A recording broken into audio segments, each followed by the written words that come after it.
Next, I'd like to welcome Stacee, the Executive Advisor from the Kentucky Transportation Cabinet, to talk about the Brent Spence Bridge project over the Ohio River. Please welcome Stacee.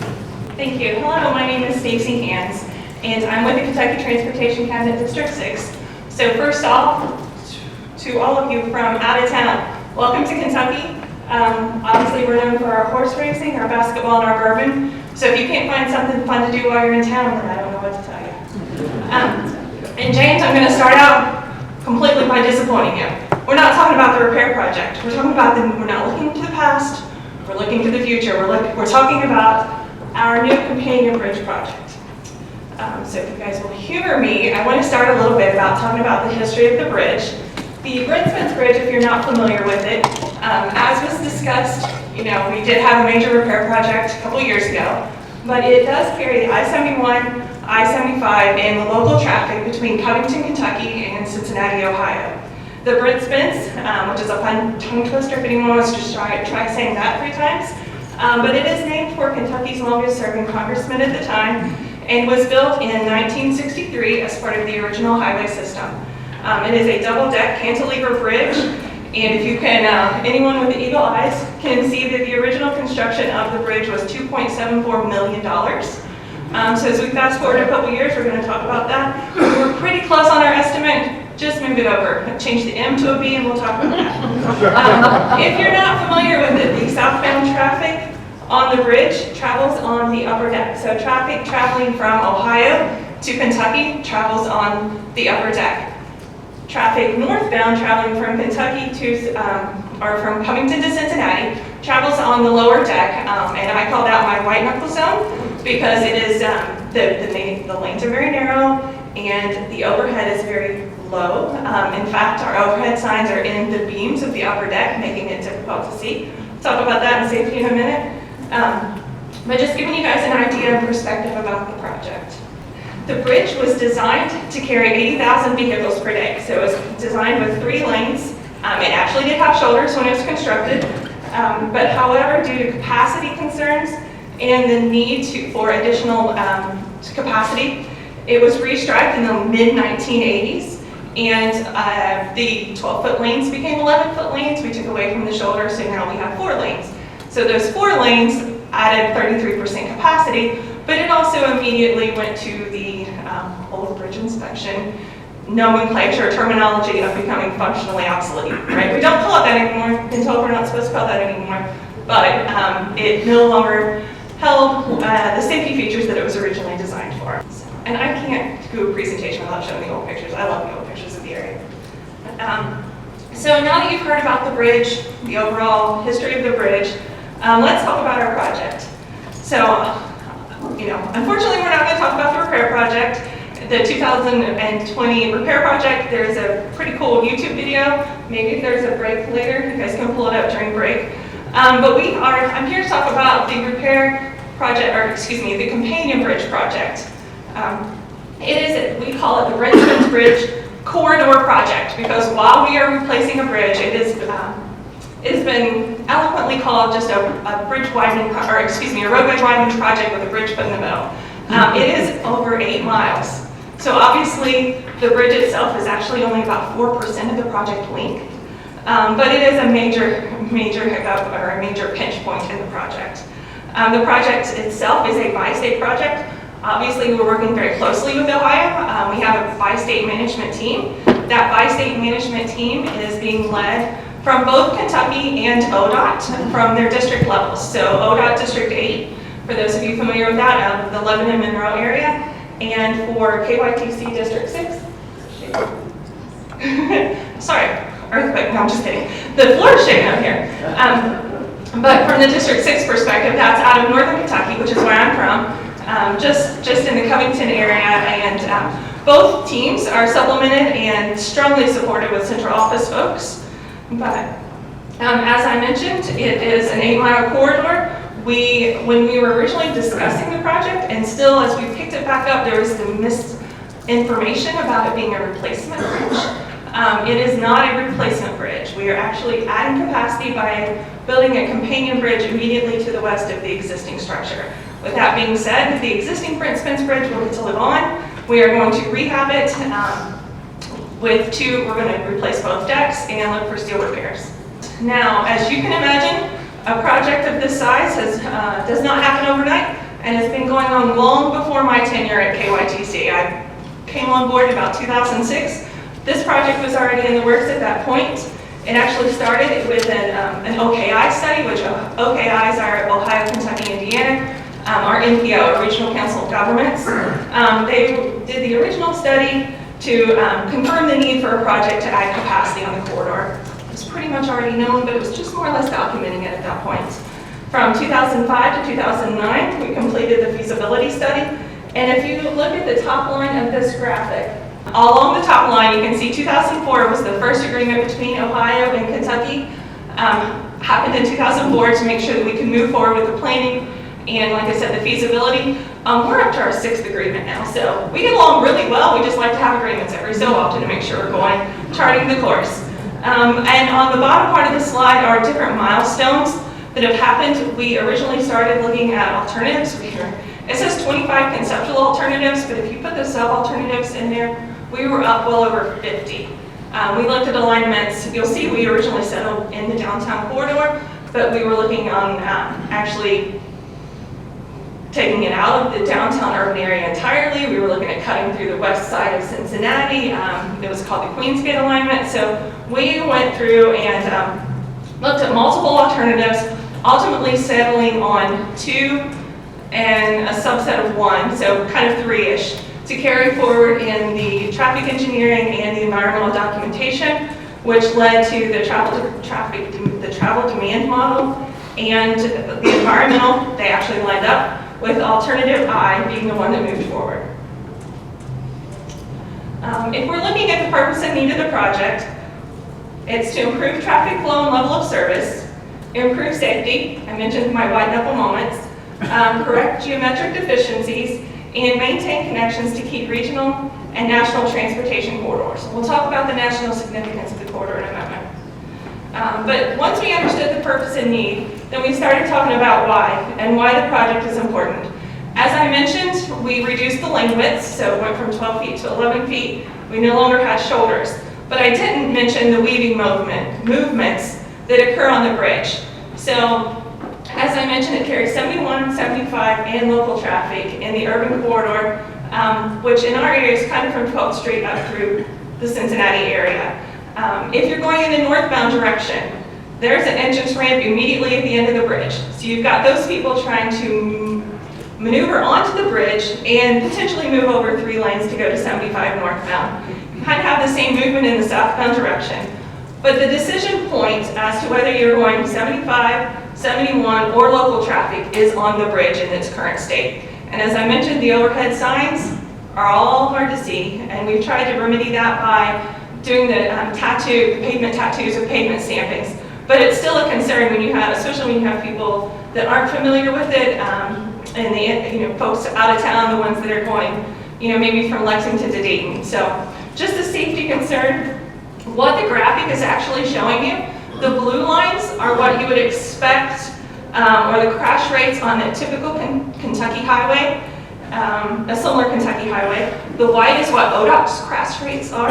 And if you see what they are within the Brent Spence Bridge corridor, in the northbound direction, it actually has a lower rate than the southbound direction, but the northbound is 1.78 times. The southbound direction is 3.42, with a combined both directions of 2.6. So safety. If we're talking about overarching theories, why safety? The next one that we have to look at is timely delivery.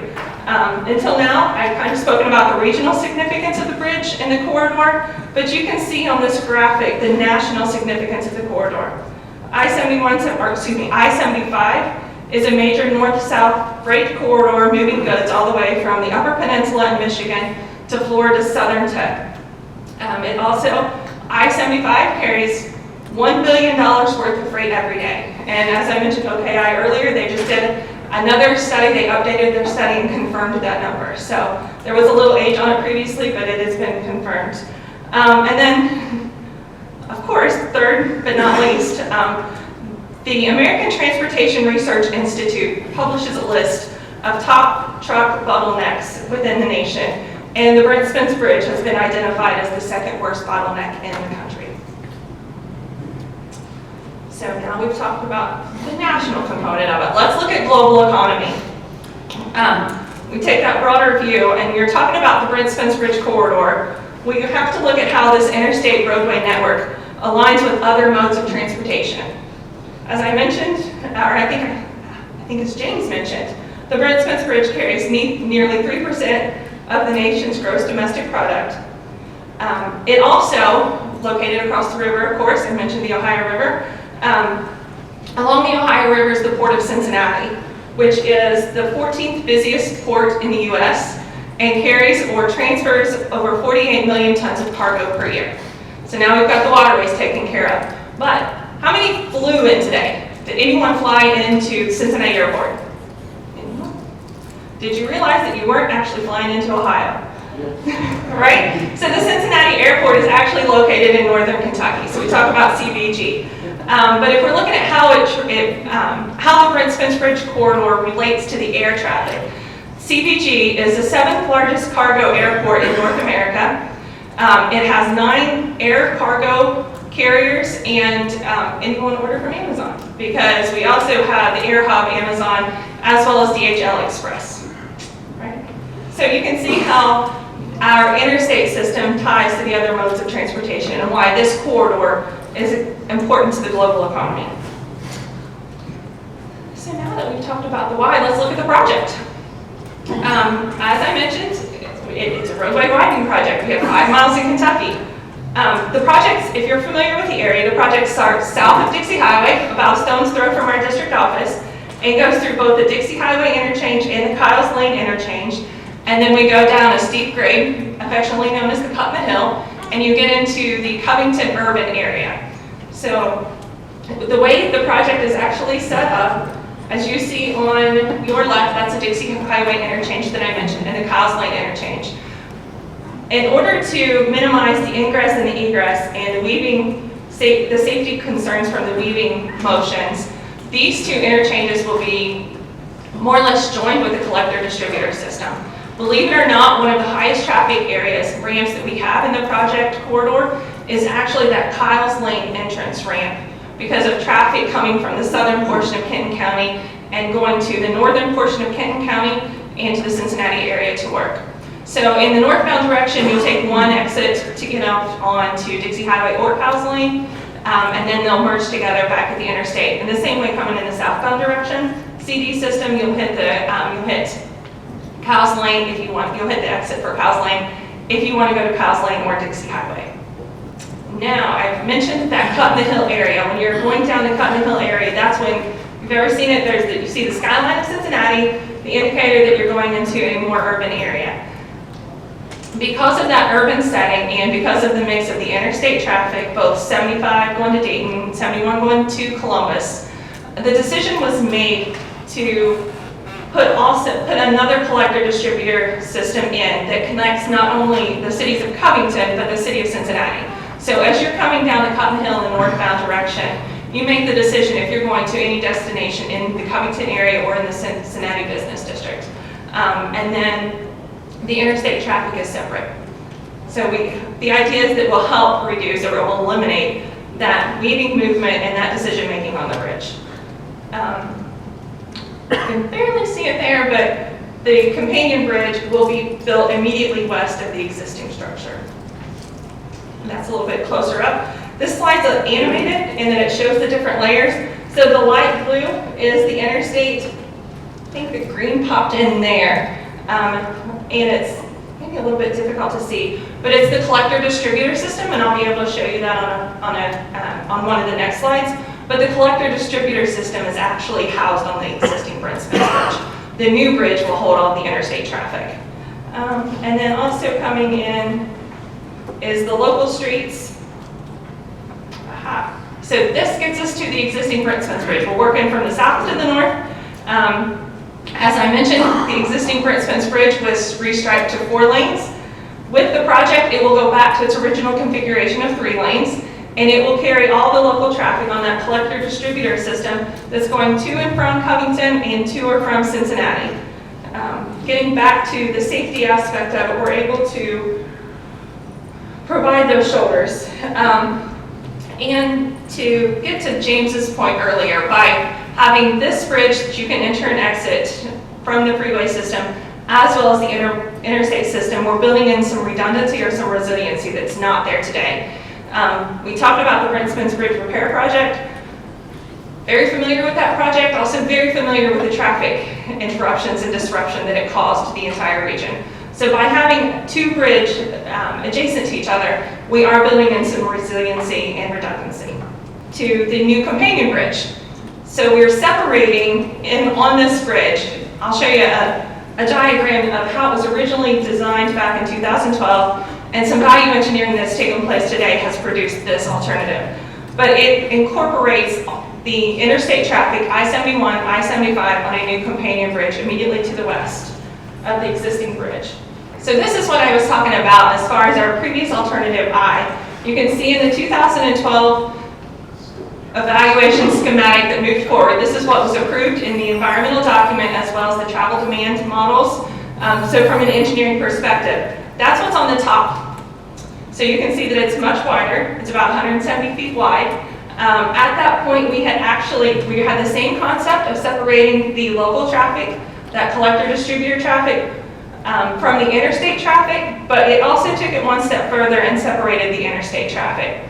However, by looking at movements and the idea of the speeds of the interstate versus the local traffic, we were able to combine the traffic. So instead of the constant decision points that you had on the bridge, you've already made the decision that you're going to the local, or if you're in that interstate, your only decision is if you're going 71 through Fort Washington Way and on to Columbus, or if you're going to 75 to the Dayton area. So by doing this, we were obviously able to save money, and it's based on the concepts that both KYTC and ODOT were adopting at the time. The performance-based flexible solutions or design concepts allowed us to look at these alternatives that were originally somewhat dismissed early on, but looking at the cost-saving measures, which we'll talk about dollars in a moment. And with the bridge, by having each of the interstate traffic on going the same direction, the same deck, we were able to more or less eliminate two shoulders. That's where your footprint reduction comes in. And we'll talk about the footprint reduction. When we were talking about the project, we were having some opposition from the local community because of the size of the bridge. Obviously, the interstate, when it went in, impacted the urban core. We're still dealing with some of the impacts of that, but if there's ways or opportunities that we could pursue to reduce those impacts, the city, both Covington and Cincinnati, wanted us to pursue that. Really, the only place that this does reduce the impact is immediately adjacent to the bridge, but that was significant to the city of Covington, and that allowed our conversations to progress. The other thing to note or to point out is that it kept all the access points the same. So even though we're reducing the footprint, it's really just shifting the lanes on the bridge, but the access points remain the same, so that document was able to remain the same. You can see here the reduction in the footprint. As I mentioned, the value engineering concept allowed us to, what you can't see, or maybe you can see, on the right-hand side it was a Duke substation and Longworth Hall. Longworth Hall is a historic freight building. It has multiple bays. In other words, we could not avoid it, so we had to minimize our impact as much as possible. And then on the Covington side, we actually reduced impacts to commercial businesses, some of which had been there for over 100 years. Looking at the continuing activities, as I mentioned, we're not looking back, we're looking forward, right, James? We are working towards the value engineering, continuing to do what we can to reduce impacts. We've done retaining wall studies. We are continuing on that process, especially as we enter the right-of-way phase in Kentucky. From an ODOT perspective, they advanced the right-of-way phase and are probably about 98% done with their right-of-way. They have two outstanding properties. They always say that you save the best for last. They're going to be probably the two most problematic. Longworth Hall being one of those that I mentioned as the historic property. But from a Kentucky perspective, we have been given permission because we are still working through an update to the environmental process. We are currently working on projects on that Kyles Lane, Dixie Highway interchange area, and are really working quite efficiently through those. But we have the urban area, which has some historic homes that we want to get the environmental reevaluation buttoned up just a little bit more before we initiate that process. And then community engagement. I mentioned that early on in the process, some of our cities, we had opponents for the project, and we'll talk about that when we talk about funding. But as we started looking at opportunities to reduce footprint, as we looked at opportunities to engage the community, really reinvigorate the process, we've been able to foster some of those relationships and actually get them. We've created aesthetics committees with both the City of Covington and then jointly with the City of Fort Wright and Fort Mitchell. We've worked to address some of their stormwater concerns.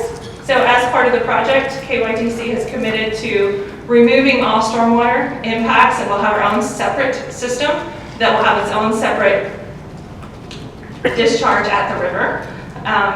Still being worked out, but we're working through that process, and the stormwater and the flooding in the area was a strong concern for the City of Covington.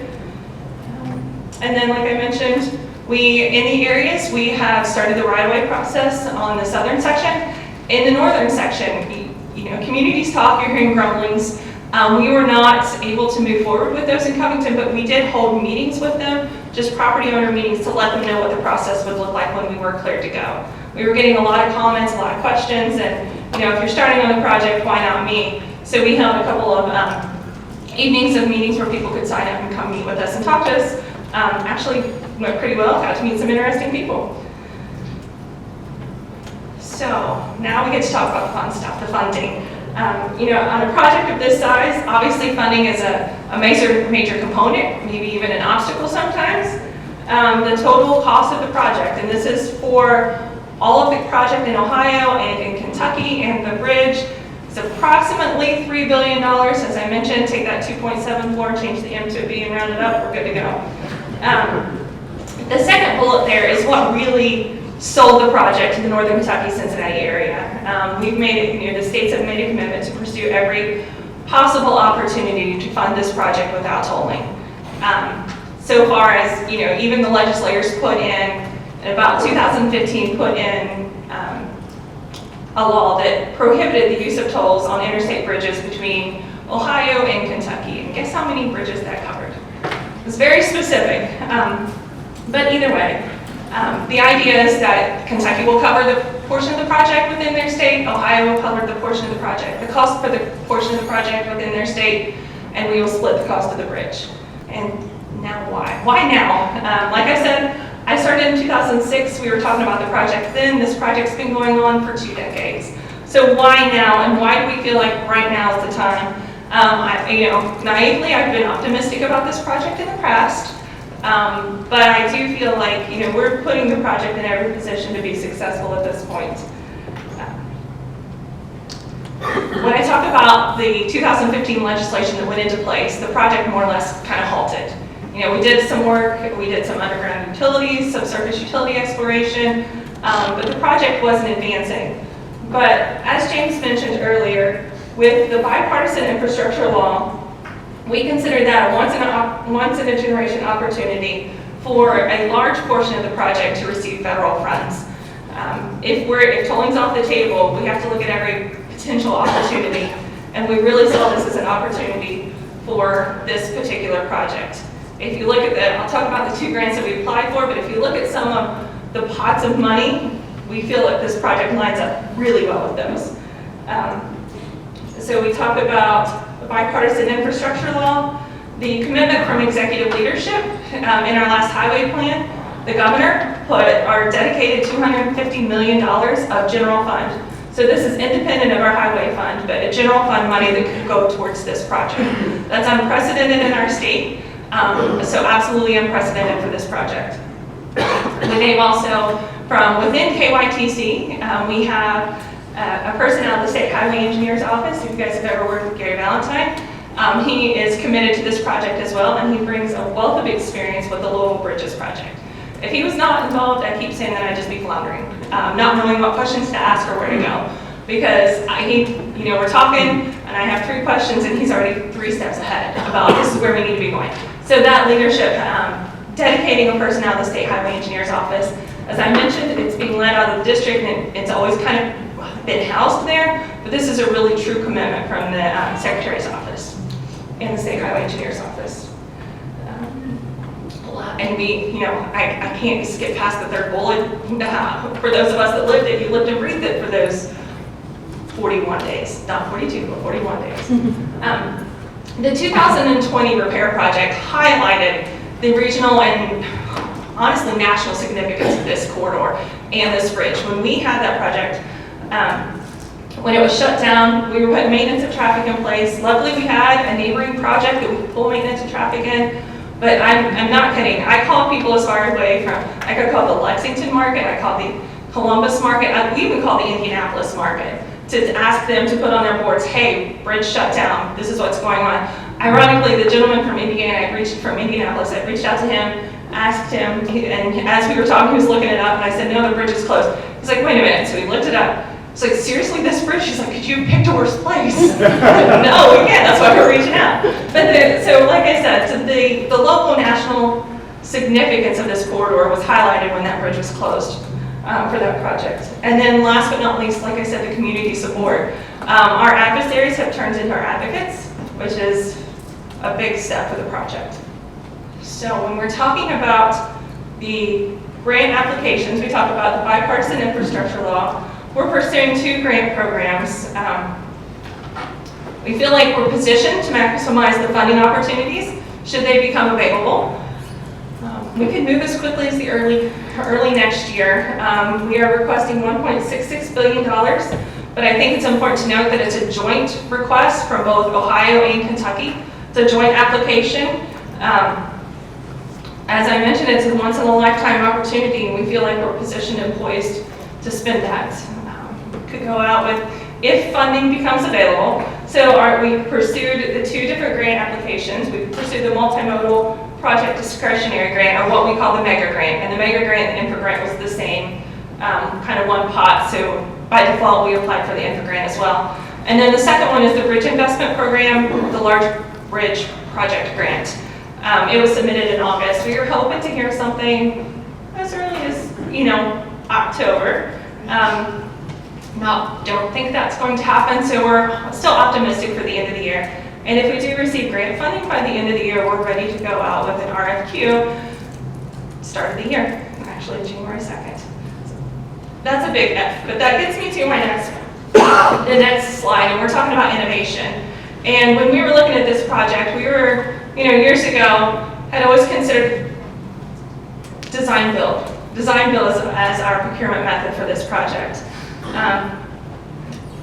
Kind of re-engaging and gearing back up for the project, we held an industry forum in June of this year, engaging designers, consultants, contractors, teams that could potentially be bidding on this project. And we were more or less told we were crazy. There's a lot of risk out there. A lot of firms and a lot of design build teams had seen a lot of red. They were not comfortable going after a project of this size in this economy in a traditional design build realm. So after that industry forum, working with both leadership at KYTC and leadership at ODOT, we made the decision to try to procure this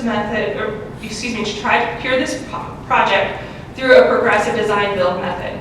And if you're not familiar with the progressive design build method, it allows you to pursue the innovative approach of bringing in the design build team through a qualifications-based selection process. So it's not low bid. So you bring them in as a qualifications-based, and then you see on the slide, when you do the phase 1, the phase 2, where you develop a proof of concept. So you guys we're all in the room together, talking about what we expect the project to be, so that everyone has a clearly defined scope, and then they set the price based on that scope. So instead of them trying to assume what we expected the scope to be at the onset of the project and price it accordingly, they will be beside us every step of the way. And then when we get to the point of them pricing out the contract, we do have an independent cost estimator on board. So we have a third party independent that allows us to compare the prices. And if for some reason the state agencies decide not to move forward with it, we do have the opportunity to off-ramp. But this is an innovative approach in Kentucky. We have a couple projects going along the same schedule, so it's a race to see who's going to get built first. And then from an Ohio perspective, this will be their first project delivered through a progressive design build methodology. Hopefully that will help abate the risks that the design build teams identified that we see out there today. One, of course, is the duration of the project. When you're looking at a project, I don't know if you guys can see the numbers on there, but potentially start with maybe early work packages as early as late next year, but start construction in earnest in 2024, with construction wrapping up early 2029. Pricing items that far out through the duration of the project is not a risk that anyone is willing to take, especially in today's very volatile market. And I think with that being said, that's all I have. Hope you guys have enjoyed it. Just curious, what is the span length of the river bridge for the new one? So that is part of the discussion that will be made with the design build team, right? That's part of what they get to negotiate. We have made a commitment in the original discussion that it would be 1,000 feet because of it is a very heavily trafficked river corridor. But then our recent negotiations with the Corps, we do feel like we're going to be able to reduce that to 870 feet to match the existing, 830 to 870 to kind of match the existing, because there is actually a river bend there, so they will take into consideration how the barges. Stacee, one more question. Since this is a bridge preservation conference, can you talk about anything that you and Ohio are thinking about doing to help preserve this bridge? Any special steps you're taking, since you're saying no tolls? So where's the maintenance going to be? The Cuomo Bridge, the old Tappan Zee was a 100-year design or maintenance-free life. Are you looking at those types of things? I didn't even talk about the bridge types that we have, as part of the project, we're down to 2 bridge types, but that would be part of the discussion that we have with the design build teams. As far as looking at resiliency options, not only in the corridor itself, but in the materials. That's something that FHWA brought up to us when we were discussing with them opportunities for materials, environmentally friendly materials that we will incorporate. But we haven't made that decision yet, but it's something that we'll certainly consider as we move forward in conjunction with the design build team. Thank you. Yeah, like I said, I forgot the pictures, but we're looking at a 2-tower cable stay and a network tie wrench. The preceding was produced by the National Center for Pavement Preservation. More information can be found on the web at pavementpreservation.org. Additional support provided by Michigan State University.